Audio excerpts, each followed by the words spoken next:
Test, test. Hey, welcome back everyone to Elder Scrolls Online. Today we're going to revisit the 1 bar VMA Mag Sorc. I did mine back in November, but I put a 2 bar 2-pet Mag Sorc. So let's revisit that today. So because there's been a few updates that I've done here and there, so I just want to touch base on what I've been doing. So I'm gonna kind of like squint over here somewhere so I don't get bugged by a monster or someone pulls one by accident. So we're gonna start with the skill lines first. So okay, so first of all, I'm a Mag Sorc. I'm also a high elf, and my magicka is about 47,000, health is about 30,000, the stamina is crap. Magicka recovery is very low, health recovery is basically 0, and stamina recovery again is crap. However, I have about 14,000 spell resist and 12,000 physical resist. I dump all my attribute points into magicka. I'm using the mage boon for extra magicka. For my food, I will use millet. Solitude salmon millet soup. It gives an extra 5,000 health and close to 5,000 magicka. I'm using essence of spell power, but mine is a little bit different from your normal essence of spell power, so it has a little bit more than what you would find in guilds. So if you see this one specifically, use this one. So it grants major sorcery, increases your spell damage by 20% for about 36 seconds. Major prophecy, which gives you about 2,000 spell crit for about 36 seconds. Restores about 7.5 magicka. Grants you major intellect, which increases your magicka recovery by 20% for again 36 seconds. I hardly use this, but sometimes it's necessary, so I always keep it on hand. I should actually get something better, but really haven't need to use it as much. As for the gear setup and weapons, I'm using Plague Doctor, a lightning staff infused with a shock damage glyph infused trait on the front bar. The back bar is also going to be the same thing, I just haven't had the chance to use the transmute yet. I do have some transmute gems, I can definitely do it, but it's really not important right now. For the helm, I'm using a medium Valken Scoria infused with max magicka enchantment. Plague Doctor infused with max magicka. Valken for the shoulders.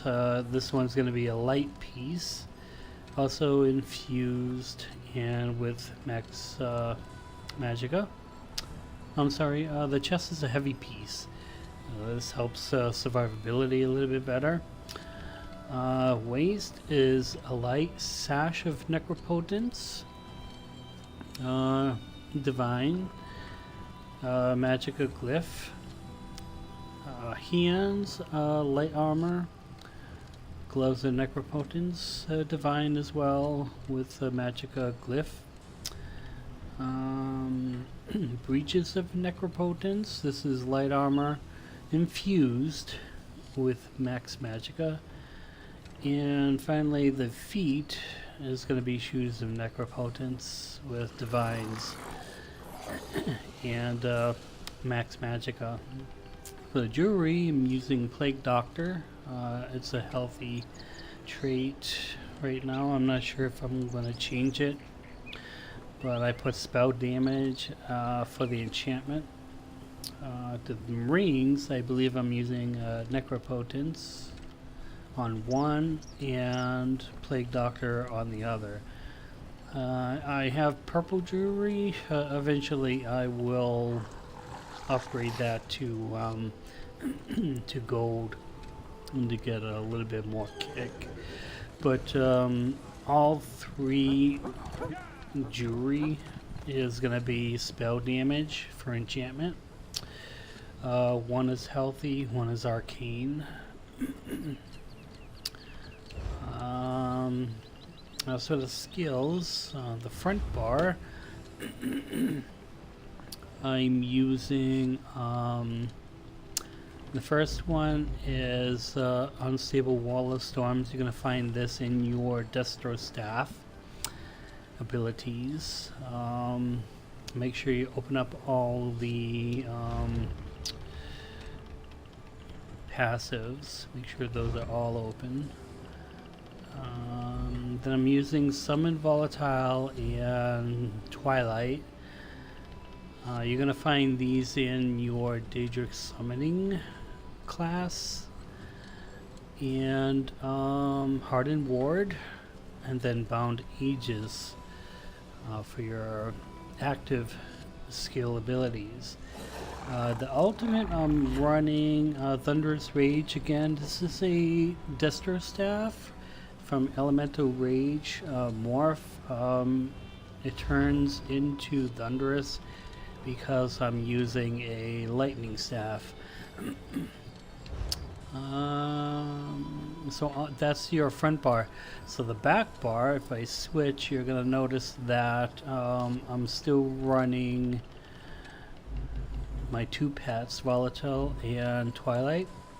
And that's because whenever you bar swap, if you don't have these pets on your back bar as well, they will disappear. So this bar I actually did a little tweaking, and I was concerned which skills I was going to use. This one here was a little bit difficult to figure out. This particular one, Haunting Curse, because it was tied with whether or not I should use a defensive rune or something more offensive like Endless Fury. So let's just take a look at that for a second. Endless Fury deals about 3.3 shock damage. It does get stronger if the enemy falls below 20%. And it does say it damages other air enemies that are nearby. That one, I was using it a little bit and I wasn't really too satisfied with it. And it's one cast, so you hit an enemy and you're done. It's kind of like doing a light attack. So I kind of swapped out to this one here, if I can find it, Haunting Curse.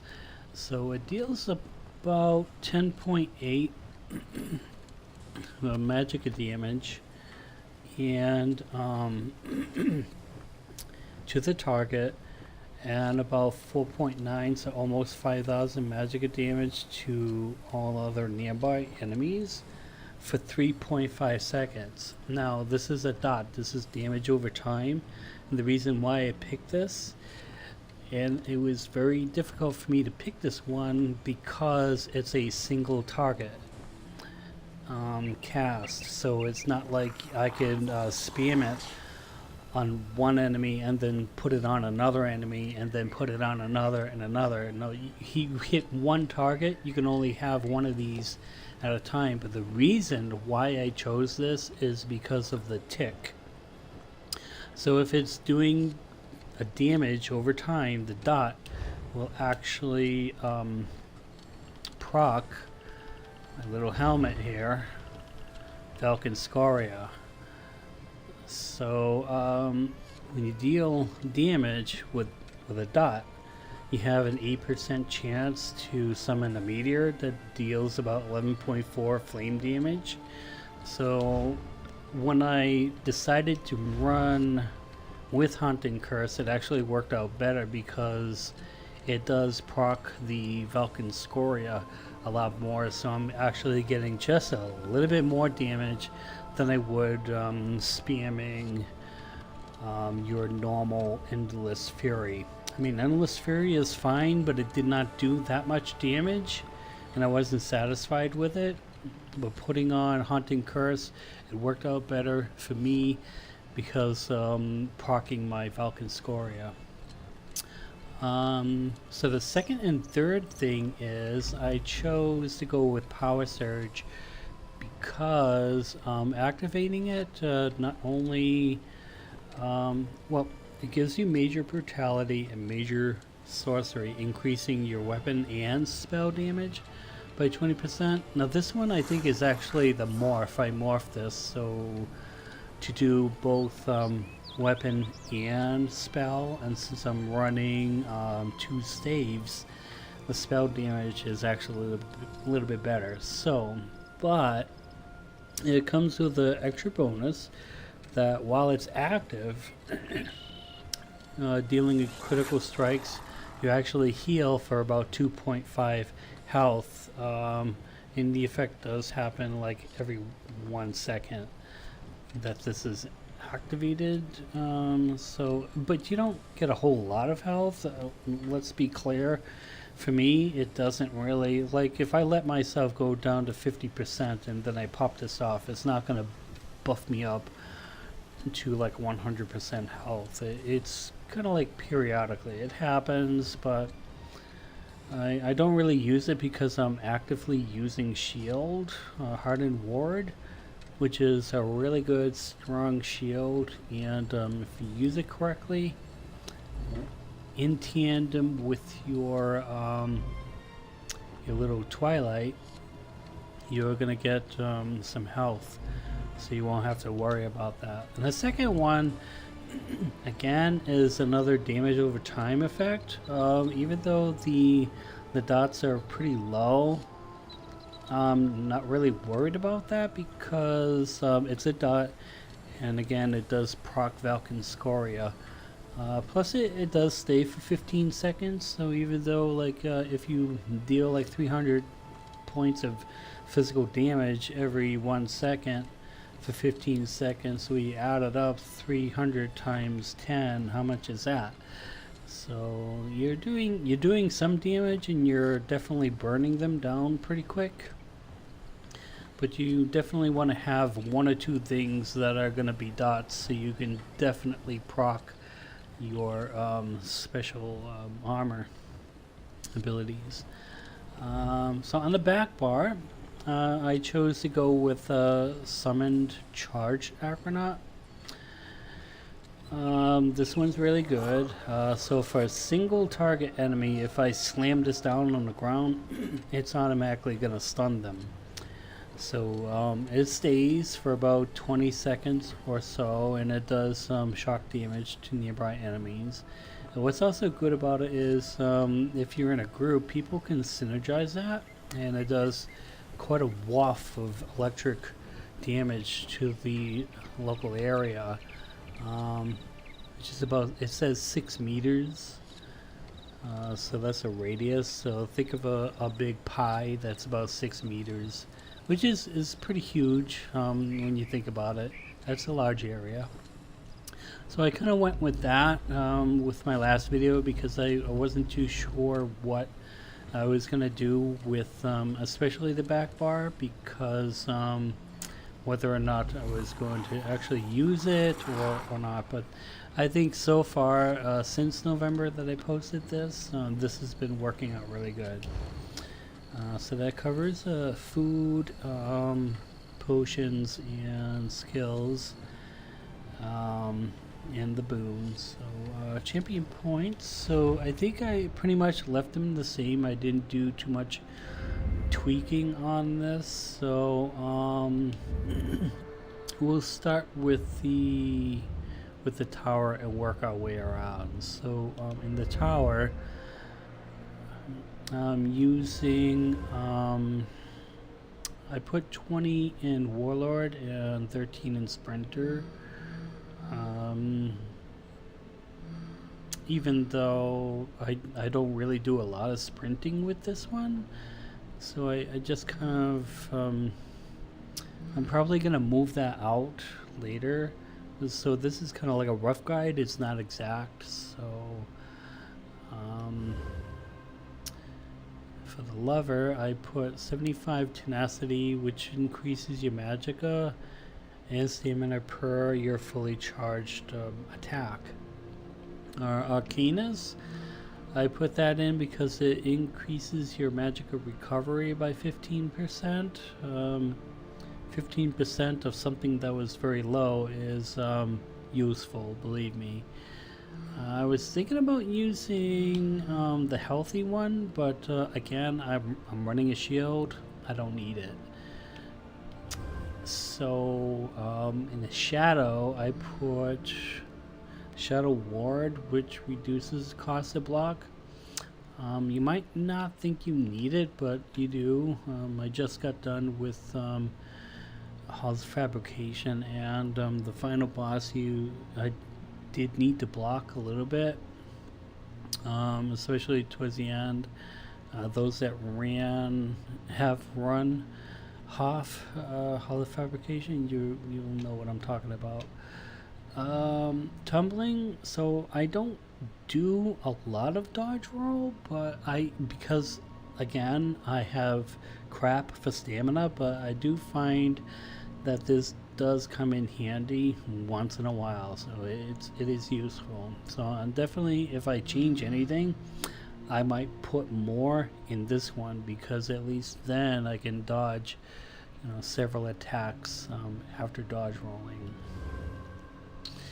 For the mage tier, for the apprentice, I'm using Elfborn, which increases crit damage, crit health with magic abilities, elemental expert, and spell erosion. So it's 30 and 30 for both of these. So spell pen, and increases flame frost and shock. Definitely shock.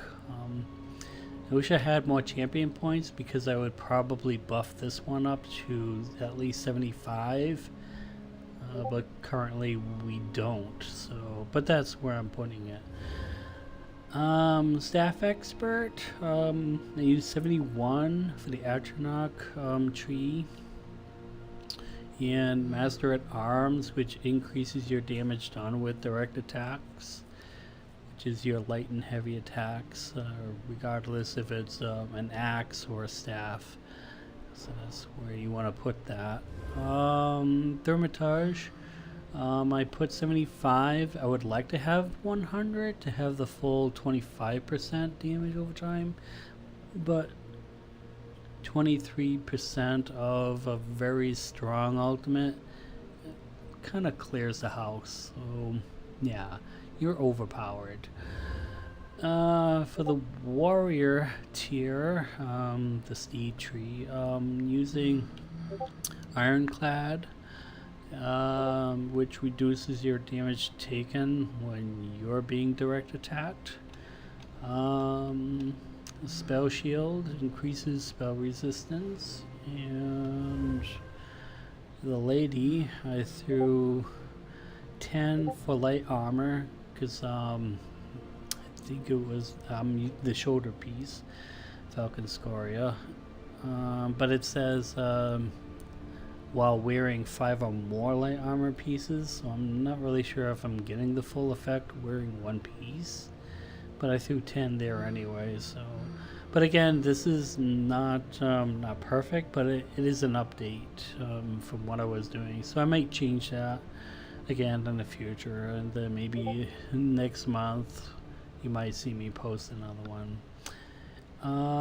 Elemental Defender and thick-skinned for protection, so reduce your damage taken from flame frost and shock, and hardy reduces damage again from poison, physical, and disease.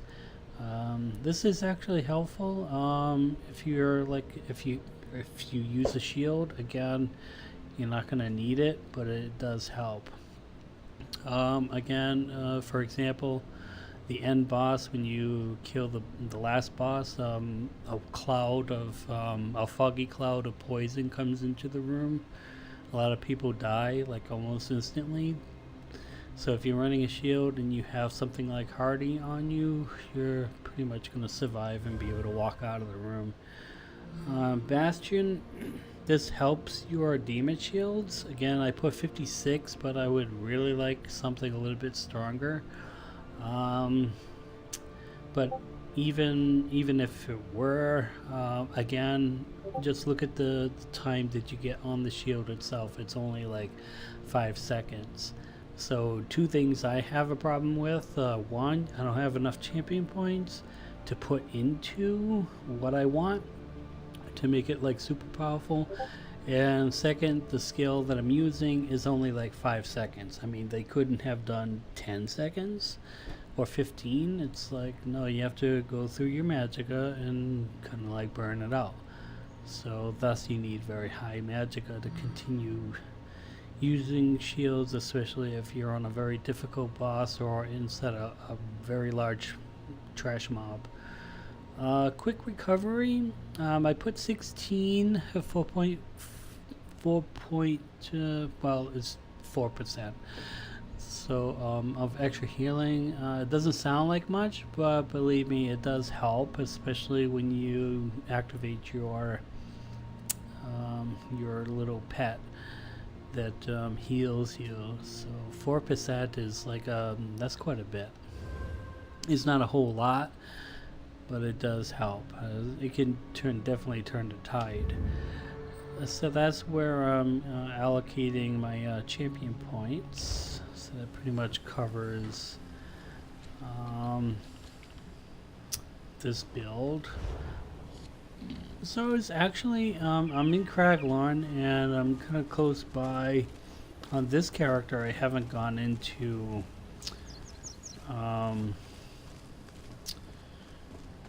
this Skyreach place yet on it, so I thought I would just come in and test it out. But for now, before I do, I'm going to end this video and then I will come right back with a second video of me actually going into that dungeon. I just want to make sure that it's recording okay, because I had a little problem about an hour ago where I got hit by high ping and the recording actually got kicked off, and then the video kind of got ruined. So I'm gonna stop here, but I'll then immediately pick back up just to do a Craglorns Skyreach run. Skyreach, there are a couple of different places for Skyreach, but I go to the Catacombs because this is where most people come to grind to build the levels up. Alright, thank you everyone for watching. If you have any questions, comments, or concerns, you know what to do. I'm just going to pick right back up and I'll probably post a link to the second video in the description so you can see whether or not this build is right for you. Thank you for watching. I'll be right back. Bye now.